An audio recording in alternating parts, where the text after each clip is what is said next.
बिस्मिल्लाहिर्रहमानिर्रहीम अस्सलाम वालेकुम।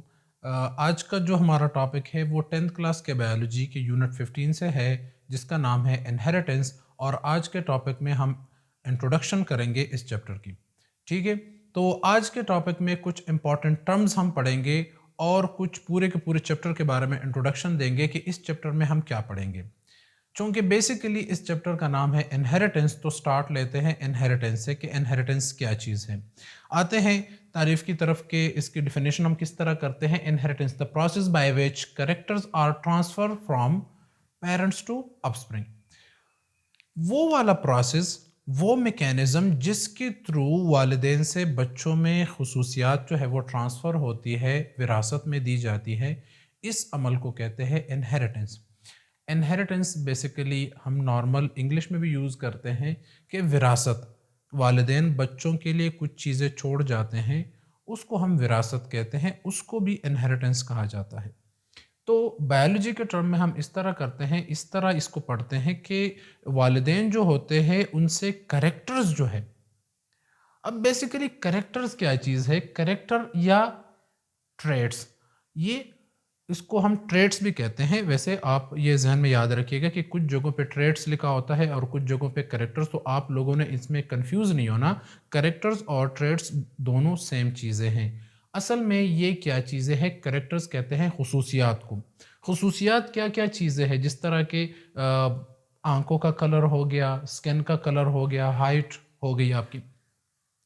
तो ये जो चीज़ें हैं ये वालिदैन से विरासत में मिलती है बच्चों को। बच्चे जब पैदा होते हैं तो बच्चे वालिदैन की तरह होते हैं। ठीक है, अगर इंसान से बच्चे पैदा होते हैं तो वो इंसान की तरह होंगे। ठीक है, मतलब आप देखें कि हमारा जो स्किन कलर है, आइज़ है, हाइट है, हेयर कलर है, मुख्तलिफ जो चीज़ें हैं ये वालिदैन से रिजेंबल करती है और ये करेक्टर्स हमें वालिदैन से मिले हैं। अगर वालिदैन की दो आंखें हैं तो हमारी भी दो आंखें हैं। हमारा स्किन जो है, मतलब हमारे बॉडी के और भी पार्ट्स है, 2 हाथ है, 5 उँगलियाँ है एक हाथ में, 10 उँगलियाँ दोनों हाथ में। तो इस तरह ये वाले जो कैरेक्टर्स है ये वालिदैन से बच्चों में ट्रांसफ़र होते हैं और ये नॉर्मल एक स्पीशीज़ में सेम कैरेक्टर्स ट्रांसफ़र होते हैं। आप देखिए, अगर इंसान को देखें तो इंसान का बच्चा इंसान की तरह होगा। जानवरों में से किसी भी जानवर को देखें, उसका बच्चा उसी की तरह होगा। अगर हाथी का बच्चा है तो वो हाथी की तरह होगा, अगर शेर का बच्चा है तो वो शेर की तरह होगा। तो इसका मतलब है कि ये वालिदैन जो है ये कैरेक्टर्स अपने बच्चों में ट्रांसफ़र करते हैं। ऐसा नहीं है कि शेर का बच्चा है वो डॉग की तरह होगा, ऐसा कभी भी नहीं हो सकता। ठीक है, अगर शेर का बच्चा है तो वो शेर की तरह ही होगा। अगर हाथी का बच्चा है तो वो हाथी की तरह होगा और अगर इंसान का बच्चा है तो वो इंसान की तरह होगा। दोनों 2 टाँगों पे चलेगा, उसकी जो है 2 हाथ होंगे, मतलब उसके आइज़, उसकी पोजीशन जिस तरह होगी, कान 2 होंगे, इस तरह दाँत वग़ैरह। तो ये सारे के सारे कैरेक्टर्स हैं जो कि वालिदैन से बच्चों में ट्रांसफ़र होते हैं। ठीक है, तो इस प्रोसेस को, ये जो कैरेक्टर ट्रांसफ़र होते हैं, इस प्रोसेस को हम क्या कहते हैं? इसको इनहेरिटेंस कहते हैं। चूँकि ये हमें वालिदैन से विरासत में मिलते हैं तो इसको हम क्या कहते हैं? इनहेरिटेंस कहते हैं। दूसरी बात, हम ये इसको हम हेरिडिटी भी कहते हैं। असल में हेरिडिटी कहते हैं the way they are transferred, किस तरह वो ट्रांसफ़र होते हैं, उसमें क्या मैकेनिज़्म इन्वॉल्व होता है। तो ये एक डीप स्टडी है जिसको फिर हम हेरिडिटी कहते हैं। ठीक है? ये तो प्रोसेस है जिसमें वालिदैन से बच्चों में कैरेक्टर ट्रांसफ़र होते हैं, उसको इनहेरिटेंस कहा जाता है। लेकिन वो किस तरह ट्रांसफ़र होते हैं, the way they are transferred, they are this is called heredity. और हेरिडिटी और इनहेरिटेंस दोनों वैसे नॉर्मली सेम जो है उसमें भी लिए जा सकते हैं, मतलब दोनों के मीनिंग जो है वो सेम भी लिए जा सकते हैं, लेकिन थोड़ा सा डिफरेंस है, वो यही है। ठीक है, अब वेरिएशन की तरफ आते हैं। वेरिएशन ये भी है कि अब आप देखें, इंसान का बच्चा इंसान की तरह है और हाथी का बच्चा हाथी की तरह है। अब हाथी के बच्चे में और इंसान के बच्चे में जो है वो चेंजेस है। ठीक है? ठीक है? वो दोनों एक दूसरे से मुख्तलिफ है। इसको वेरिएशन नहीं कहा जाएगा। ये दोनों एक दूसरे से मुख्तलिफ है। हालांकि वेरिएशन कहते हैं डिफरेंसेस। ठीक है? मतलब एक ऑर्गेनिज्म दूसरे ऑर्गेनिज्म से डिफरेंट है तो उसको हम वेरिएशन कहते हैं। लेकिन ये आप लोग याद रखें कि हम सेम स्पीशीज में इसको लेंगे। अगर एक इंसान है तो उसका कंपैरिजन हम दूसरे इंसान के साथ करेंगे, ठीक है। एक बंदा है, उसका आई कलर ग्रीन है और दूसरे का आई कलर ब्लैक है, तो ये जो है वेरिएशन है। तो वेरिएशन की तारीफ हम इस तरह करते हैं, डिफिनीशन हम इस तरह करते हैं कि डिफरेंसेस अमॉन्ग ऑर्गेनिजम्स, ऑर्गेनिजम्स के बीच में डिफरेंसेस है ऑफ द सेम स्पीशीज, ठीक है, उनकी नस्ल सेम होनी चाहिए। मतलब अगर इंसान है तो इंसानों में से देख ले, जित काफ़ी सारे इंसान हैं और सारे के सारे इंसान एक दूसरे से शक्ल में मुख्तलिफ है, स्किन का कलर एक दूसरे से में चेंज है, किसी का डार्क है, किसी का वाइट है, किसी का बहुत ज़्यादा वाइट है, किसी का बहुत ज़्यादा डार्क है, ठीक है। और आई कलर देखे, किसी का ब्राउन है, किसी का ब्लैक है, किसी का ब्लू है, किसी का ग्रीन है, तो ये डिफरेंसेस है। इन डिफरेंसेस को जो कि सेम ऑर्गेनिजम्स के बीच में है, इनको हम क्या कहते हैं, वेरिएशन कहते हैं, ठीक है। अब ये वेरिएशन और हेरिडिटी, इन दोनों की हम क्या करते हैं, स्टडी करते हैं। तो इन दोनों की स्टडी जो है उसको कलेक्टिवली एक नाम दिया गया है जिसको हम कहते हैं genetics. The study of heredity and variation is called क्या, जेनेटिक्स। तो जेनेटिक्स क्या चीज है कि जिसमें हम वेरिएशन और हेरिडिटी दोनों का मुतालिया करते हैं और साथ साथ में फैक्टर्स कंट्रोलिंग दिम, उन फैक्टर्स को भी पढ़ते हैं जो कि इस वेरिएशन और हेरिडिटी को कंट्रोल कर रहा है, ठीक है। वो फैक्टर्स क्या क्या हैं वो आगे जाके हम इस चैप्टर में पढ़ेंगे। लेकिन ये क्या हो गया हमारे पास, जेनेटिक्स। तो ये जेनेटिक्स जो है ये बायोलॉजी का एक बहुत बड़ा ब्रांच है जिसमें हम स्टडी करते हैं वेरिएशन और हेरिडिटी दोनों को, ठीक है। अच्छा, अब आते हैं करेक्टर्स और ट्रेड्स। ये तो मैंने आपको बता दिया कि करेक्टर्स और ट्रेड्स दोनों सेम चीज़ें हैं। मतलब ये स्किन कलर हो गया, आई कलर हो गया, दो हाथ है, मतलब इस तरह उंगलियां हैं हमारी, हेयर कलर हो गया, हमारा इंटेलिजेंस लेवल हो गया, तो ये सारे के सारे करेक्टर्स है, खुसूसियात है जो कि वालिदैन से बच्चों में ट्रांसफ़र होते हैं, ठीक है। अच्छा, अब आते हैं कुछ इंपॉर्टेंट टर्म्स की तरफ। ये टर्म्स क्या क्या है, हम कहते हैं chromosome, chromatin material, DNA, gene, genome. अब ये जो टर्म्स है ये शुरू में थोड़ा समझना इसको मुश्किल होता है, तो मैंने इनको अलग-अलग लिखा है और काफ़ी सारे जो है ना मतलब जीन और जीनोम क्या फ़र्क है इसमें, जिस तरह क्रोमोसोम हो गया, क्रोमेटिन मटेरियल हो गया, ठीक है, डीएनए हो गया, तो ये क्या-क्या चीज़ें हैं इनको हम थोड़ा सा डिटेल में पढ़ते हैं, ठीक है। आते हैं सबसे पहले क्रोमोसोम की तरफ। क्रोमोसोम कलर बॉडी है, ठीक है, थ्रेड लाइक स्ट्रक्चर है, composed of protein and DNA. ये डीएनए और प्रोटीन से मिलकर बना हुआ होता है, ठीक है, और ये कॉइल्ड शक्ल में होता है, ठीक है, कंडेंस्ड हुआ होता है ना, तो इसको हम क्रोमोसोम कहते हैं। वैसे जब ये कंडेंस नहीं होता और ये थ्रेड लाइक स्ट्रक्चर में पड़ा होता है तो उन थ्रेड्स को, सब थ्रेड्स को हम क्या कहते हैं, क्रोमेटिन मटेरियल कहते हैं, ठीक है। अच्छा, क्रोमोसोम को डिस्कवर किया था वर्ल्डेयर ने 1876 में, ठीक है। अच्छा, क्रोमेटिन मटेरियल क्या है, ये mixture of DNA and protein है। ये डीएनए और प्रोटीन का मिक्सचर है जो कि थ्रेड्स की शक्ल में है, ठीक है। क्रोमोसोम, ये क्रोमेटिन मटेरियल क्या है, डीएनए और प्रोटीन का। प्रोटीन के इर्द गिर्द क्रोमोसोम लिपटा हुआ होता है और वो बीड्स लाइक स्ट्रक्चर बनाता है। मैं डायग्राम में आप लोगों को अभी डिटेल में बता दूंगा। तो वो बीड्स लाइक स्ट्रक्चर, काफ़ी सारे इस तरह के बीड्स लाइक स्ट्रक्चर होते हैं जिसको हम न्यूक्लियोसोम कहते हैं। वो सारे के सारे, उन सबको हम क्या कहते हैं, थ्रेड लाइक स्ट्रक्चर को क्रोमेटिन मटेरियल कहा जाता है जिसमें प्रोटीन और डीएनए मौजूद है। हाँ, लेकिन ये बात लाजमी याद रखें कि जो प्रोकैरियोटिक सेल्स होते हैं उसके क्रोमेटिन मटेरियल में सिर्फ और सिर्फ डीएनए मौजूद होता है। ये बात आप लाजमी याद रखें, ठीक है, जो प्रोकैरियोटिक ऑर्गेनिज्म होते हैं। यूकैरियोट में प्रोटीन और डीएनए दोनों मौजूद होते हैं, ठीक है। और दूसरा भी एक डिफरेंस है कि प्रोकैरियोटिक में ये न्यूक्लियस के अंदर नहीं होते, ठीक है, ये न्यूक्लियस के अंदर नहीं होते। अच्छा, अब आते हैं डीएनए की तरफ। डीएनए हेरिडिटी मटेरियल है। अब मैंने हेरिडिटी आपको बता दिया ना कि इनहेरिटेंस या हेरिडिटी के वालिदैन से बच्चों में करेक्टर ट्रांसफर होते हैं, तो वो करेक्टर किस सूरत में ट्रांसफर होते हैं, वो डीएनए की सूरत में ट्रांसफर होते हैं। डीएनए का मतलब है डीऑक्सी राइबो न्यूक्लिक एसिड, ठीक है। ये carry all information from parents to offspring, यही डीएनए है जो वालिदैन से बच्चों में सारे के सारे करेक्टर्स लेके जाते हैं, ठीक है। ये क्या चीज है, ये एक कंप्लीट कोड है। अब आप देखें कि हमारे जिस्म के जो मतलब फर्ज करो मैं आंखों का कलर ले लेता हूं। अगर किसी की आंखों का कलर ग्रीन है तो इस ग्रीन कलर को बनाने के पीछे एक बहुत सारा मैकेनिज्म है, ठीक है।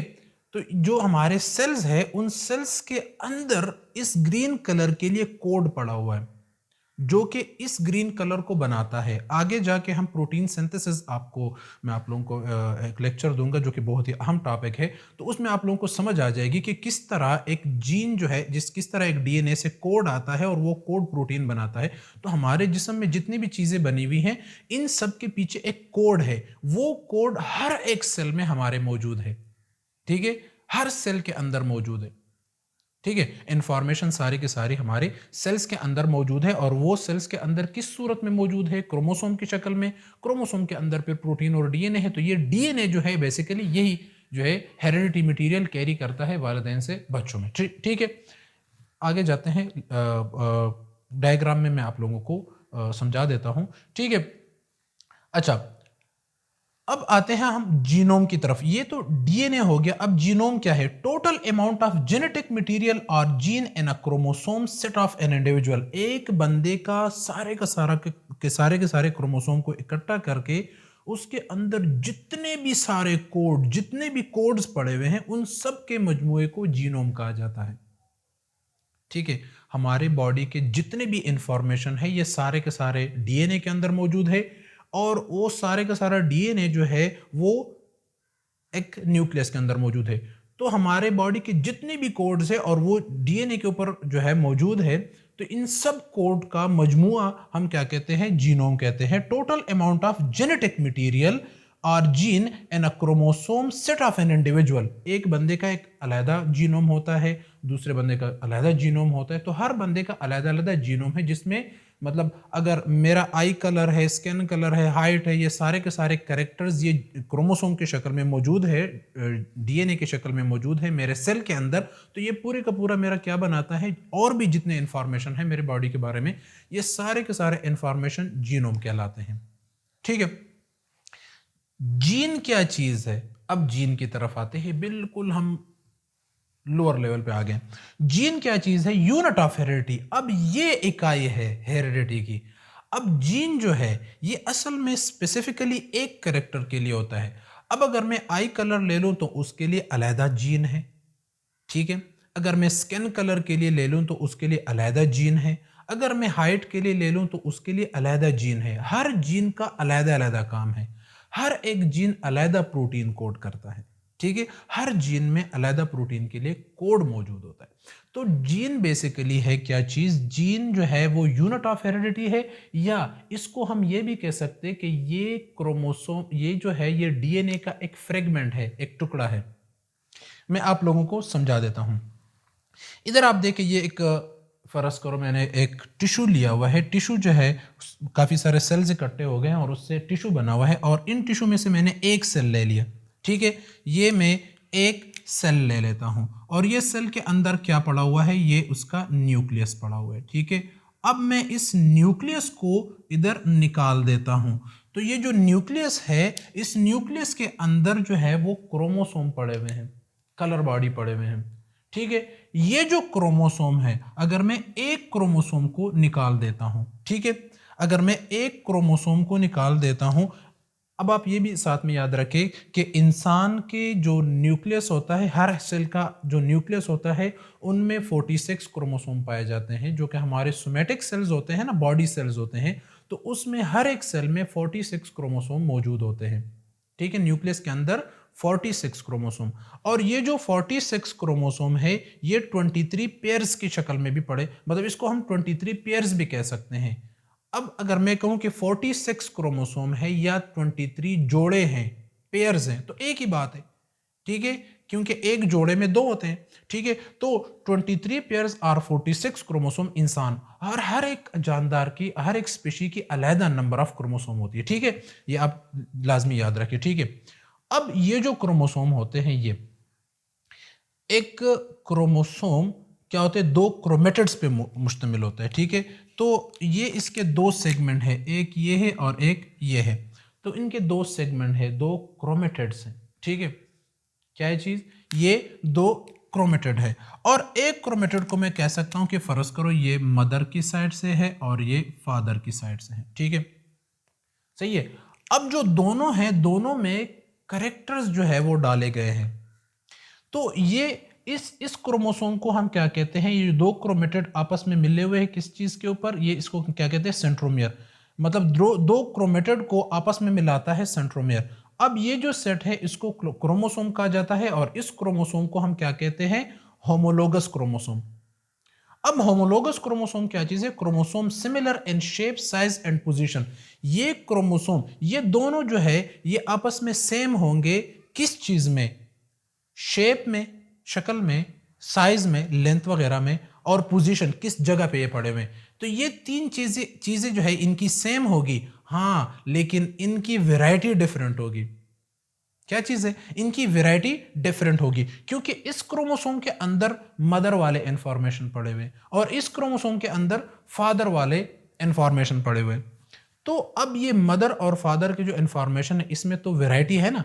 अब अगर बाप की तरफ से कोई जीन आया है जो कि ग्रीन आइज को कोड कर रहा है और मदर की तरफ से ब्लैक आइज की तरफ से जीन आया है, तो अब करेक्टर तो सेम है इनका, मतलब आई कलर है, लेकिन वैरायटी डिफरेंट है, एक ग्रीन है और एक ब्लू है या ब्लैक है। ठीक है, तो ये हमारे पास होमोलोगस है। साथ साथ मैं ये भी बता दूं कि अगर ये वाला क्रोमेटिड, ये वाला क्रोमोसोम जो है ये अपनी कॉपी बना लेता है, ठीक है, अगर ये क्रोमोसोम अपनी कॉपी बना लेता है तो वो क्रोमोसोम एग्जैक्टली इसके सेम होगा, वो करेक्टर में भी सेम होगा, साइज में भी सेम होगा, ठीक है, और वैरायटी में भी सेम होगा, तो उसको हम सिस्टर क्रोमेटिड कहते हैं। क्या कहते हैं उसको, हम सिस्टर क्रोमेटिड कहते हैं। जब सेल डिवीजन होती है और सेल डिवीजन से पहले जो क्रोमोसोम नंबर में डबल हो जाते हैं, तो वो क्रोमोसोम फिर सिस्टर क्रोमेटिड कहलाते हैं। क्या कहलाते हैं, सिस्टर क्रोमेटिड।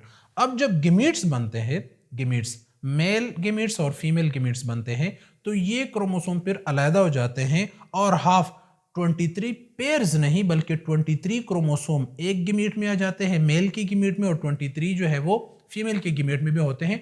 वो 23, अब देखें कि ये मदर साइड है और ये फादर साइड है। अब इधर से भी 23 क्रोमोसोम और इधर से भी 23 क्रोमोसोम। मैंने पेयर नहीं लिखा बल्कि मैंने क्या लिखा है, क्या हम क्या कहते हैं कि 23 क्रोमोसोम जो है वो हमारे पास क्या कहते हैं, हम उसको n से डिनोट करते हैं। ये देखें n, ठीक है, और इसको हम हेप्लाइड भी कहते हैं। क्या कहते हैं हम इसको, हेप्लाइड।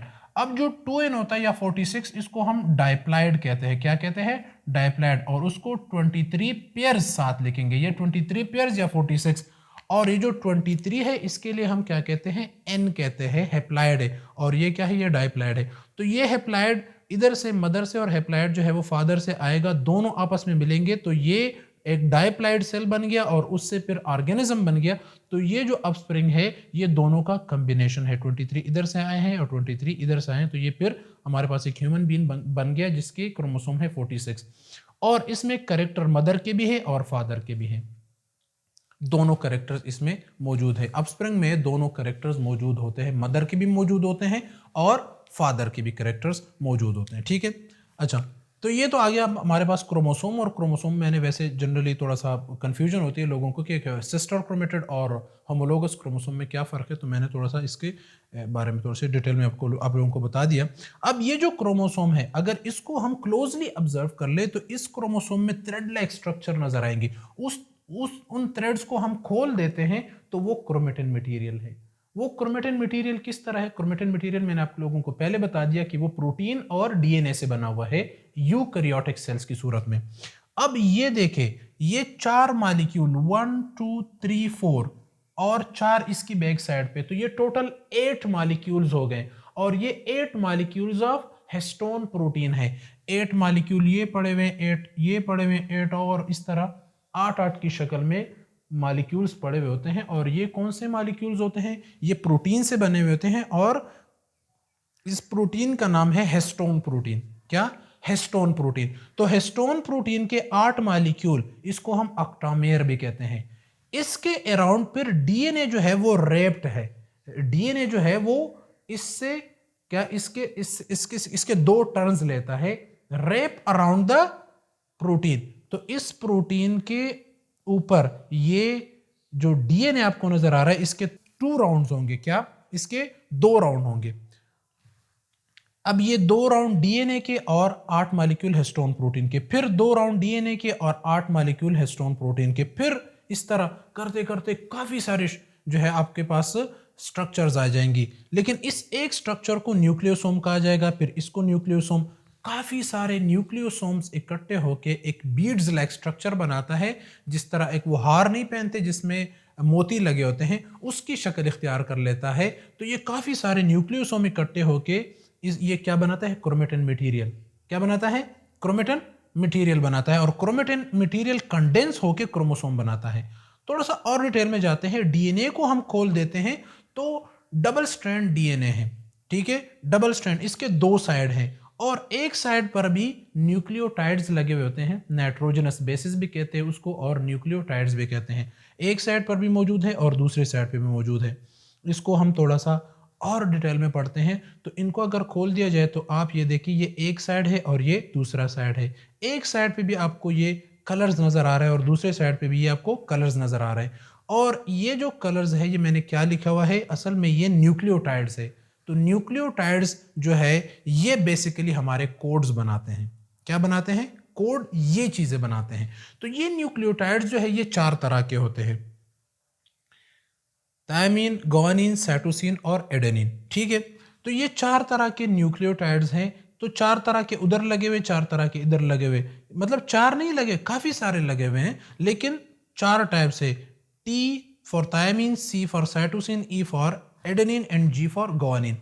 लेकिन आप लोग ये चीज़ जहन में लाजमी याद रखें, कभी कभी एमसीक्यूज़ में आ जाता है, आपको एक कोड दिया जाता है कि ये जो एडेनिन, थायमीन और गुआनिन और साइटोसिन है, आप ये देखें कि इधर अगर इस साइड पे थायमीन है तो इस साइड पे लाजमी एडेनिन होगा। थायमीन के अपोजिट में एडेनिन आएगा, साइटोसिन के अपोजिट में गुआनिन आएगा, ठीक है। और एडेनिन के अपोजिट में थायमीन आ गया, गुआनिन के अपोजिट में साइटोसिन आ गया। मतलब अगर इस तरह का कोड है ATTCG, तो इसका अपोजिट क्या आएगा? ए के अपोजिट पे आएगा टी, टी के अपोजिट पे आएगा ए, फिर टी के अपोजिट पे आएगा ए, फिर सी के अपोजिट में आएगा जी और जी के अपोजिट में आएगा सी, ठीक है। तो सी के अपोजिट में जी या जी के अपोजिट में सी है, टी के अपोजिट में ए है या ए के अपोजिट में टी है। तो अगर इस तरह आपको एक लंबा सा जो है वो कोड दिया जाए तो आप उसको आसानी से जो है वो लिख सकते हैं, ठीक है। अच्छा, तो ये आप लाजमी याद रखें। तो ये 4 तरह के न्यूक्लियोटाइड्स हैं, ये मुख्तलिफ सीक्वेंस में एक दूसरे के साथ मिले हुए हैं, AATTTCG इस तरह, और मुख्तलिफ किस्म के इसने जो है वो कोड्स बनाए हुए हैं। और हर एक कोड को फिर मिला के अगर एक लंबा सा कोड लिया जाता है, फॉर एग्जांपल मैं इधर आप लोगों को समझा दूं कि इधर से लेकर इधर तक का जो कोड है डीएनए का, ये पार्टिकुलरली एक करेक्टर के लिए है। फॉर एग्जांपल ये आई कलर के लिए है, तो इसको हम क्या नाम देंगे? जीन, ठीक है। तो फ्रेगमेंट ऑफ डीएनए, डीएनए का एक टुकड़ा, इसको हम क्या कहते हैं? जीन कहते हैं। आपको समझ आ गई?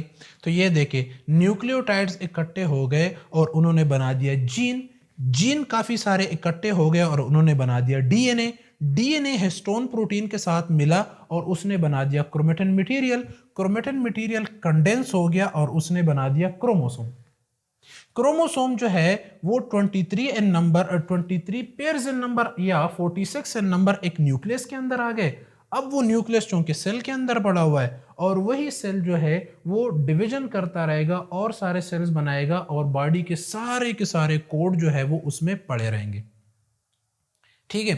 तो जिस्म के जो भी आज़ा बनते हैं, eye colour, hair colour, skin colour, height, intelligence वगैरह, जितने भी कैरेक्टर्स बच्चों में वो ट्रांसफ़र होती है, वो इन जीन की सूरत में ट्रांसफ़र होती है। और ये जीन आपने देख लिया कहाँ पड़ा हुआ है, ठीक है।